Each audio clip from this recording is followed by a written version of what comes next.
CBS Atlanta News presents Public Affairs on Peach. We had multiple complaints about this problem over a period of many months. That's John Sowers, administrator of the Governor's Office of Consumer Protection, talking about fraudulent locksmiths. The problem has become so big in our state that we have spent months investigating their shady business practices. Good Sunday morning to you. I'm Adam Murphy, consumer investigative reporter for CBS Atlanta News. We were contacted by several viewers who believed they were ripped off by a locksmith. And as you'll see in our investigative reports, the results were alarming. Here's CBS Atlanta's Jeff Jericho. They're in the console in the middle. We're exposing the dark secrets of rogue locksmiths. My blood pressure was through the roof. And their high-tech tactics. $113? You haven't even opened it yet. To get your money. I hate news people. A business orchestrated by this man, rarely seen by his customers until now. They're taking advantage of people that are in a tough situation. Holly Holler says she was ripped off after calling the first locksmith she found on Google. He charged her $232 to unlock her car door. I was very angry. There was nothing I could really do at the time. She fell victim to what the Better Business Bureau calls a nationwide swindle. Seemingly untrained and unscrupulous locksmiths performing inferior work, then overcharging. We saw it happen in our 2010 investigation. I'm in need of a locksmith. And we found those questionable practices still being used. A CBS Atlanta producer intentionally locked herself out of a car door in a parking lot in Kennesaw. How much? $29 plus just to come out here, and then plus whatever he needs to open the vehicle. Our hidden cameras roll as a locksmith pulls up in an unmarked pickup, then ups the fee to $113. You don't have my permission to be on TV. Well, we have some questions for you. $113 to unlock a car. Do you think that that's an appropriate price? Dude. I do. Atlanta Locksmith Solutions has an F rating with the Better Business Bureau. The Bureau's Fred Ellsbury says the company that apparently opened Holly's and our producer's door has a history of similar complaints of upcharging. And we simply don't get responses from them as to why that situation may exist. Our investigation reveals Atlanta Solution Locksmith is owned by Asher Asaf Uziel, but he advertises his business under dozens of phony companies with local-sounding names and phone numbers. All calls are forwarded to this small office in Dunwoody. With the power of the internet, they can make themselves look like they serve every little nook and cranny around the metro Atlanta area. They've spent quite a bit of money optimizing this site. Search engine expert Greg DeBate reviewed Uziel's sites. He says the websites are stuffed with keywords and links that push them to the top of a Google search. They're there to be the first choice when someone's in a crisis. And that means a lot of money. And that means a lot of money for them.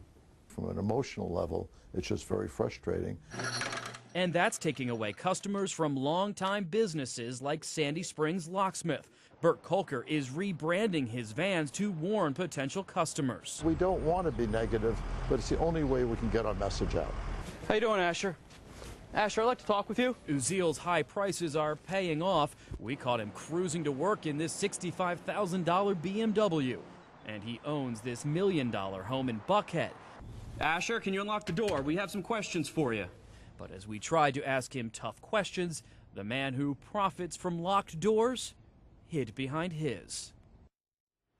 And joining me now is my colleague, investigative reporter Jeff Jericho. Jeff, this report led to some action, right? That's right. This summer, the Governor's Office of Consumer Protection took action against this company, fined them more than $100,000, and ordered the company to make changes to the way they do business, as well as make restitution to some customers. How would you say these locksmiths are able to get away with this? Well, what we've heard is that there's just a lack of regulation. Locksmiths in Georgia aren't required to have a license, for instance, to practice in the business. So basically, you have someone who can hang a sign out the door and say, or put a sign online on websites, say, I'm a locksmith, and people start calling them, even if they have no qualifications or training to be a locksmith. So you could print a business card, say you're a locksmith, and bam, you're a locksmith, and people believe you. Exactly, but even beyond a website, beyond a business card, it's a website.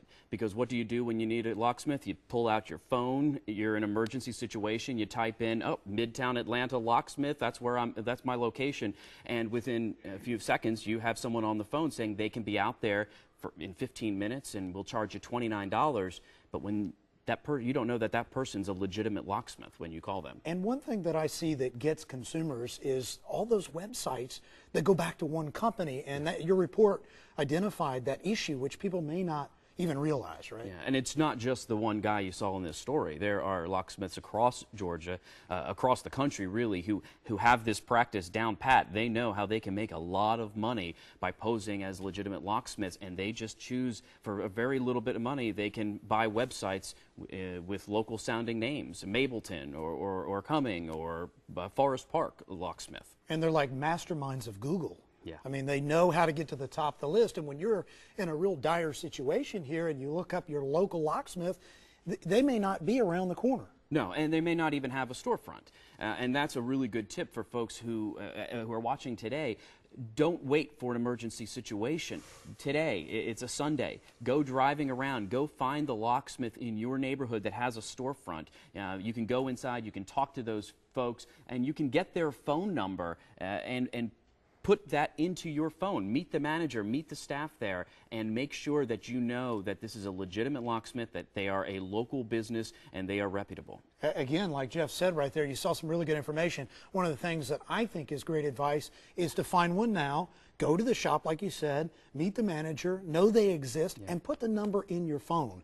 That way, when you're in a real pinch, you don't have to worry about Googling somebody you may not be aware of. And one thing to keep in mind, too, even beyond trying to avoid being ripped off, you don't want someone who isn't licensed to have the key to your house. For God's sakes, you know, you're calling them up and you're asking them to come and maybe change the key or change the lock. And you definitely do not want them to then have your key to your house if they are not a reputable locksmith. Investigative reporter Jeff Cherico, great information, nice report, and helpful advice for consumers. Thank you so much. Thank you, Adam. Appreciate your time. And when we come back, we're talking about what it takes to become a certified locksmith and how you can be sure you are dealing with a true professional. That's next.